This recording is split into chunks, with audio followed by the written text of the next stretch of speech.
Hi, my name is Amos. My previous Python tutorial, I showed you 3 different ways on how to merge dictionaries. Today I'm going to show you on how to get started with for loops in Python programming language. Before we continue, please smash that subscribe button and turn on the notification bell.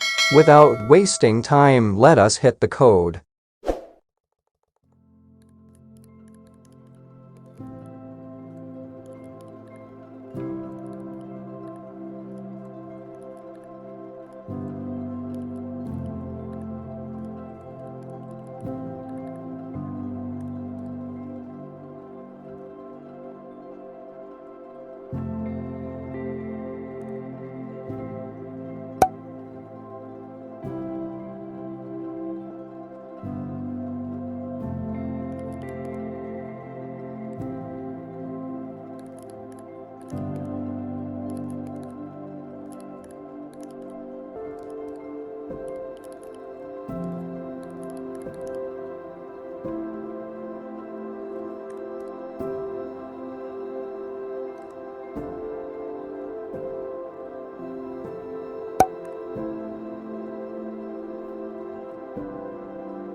Please like and click that subscribe button for more videos.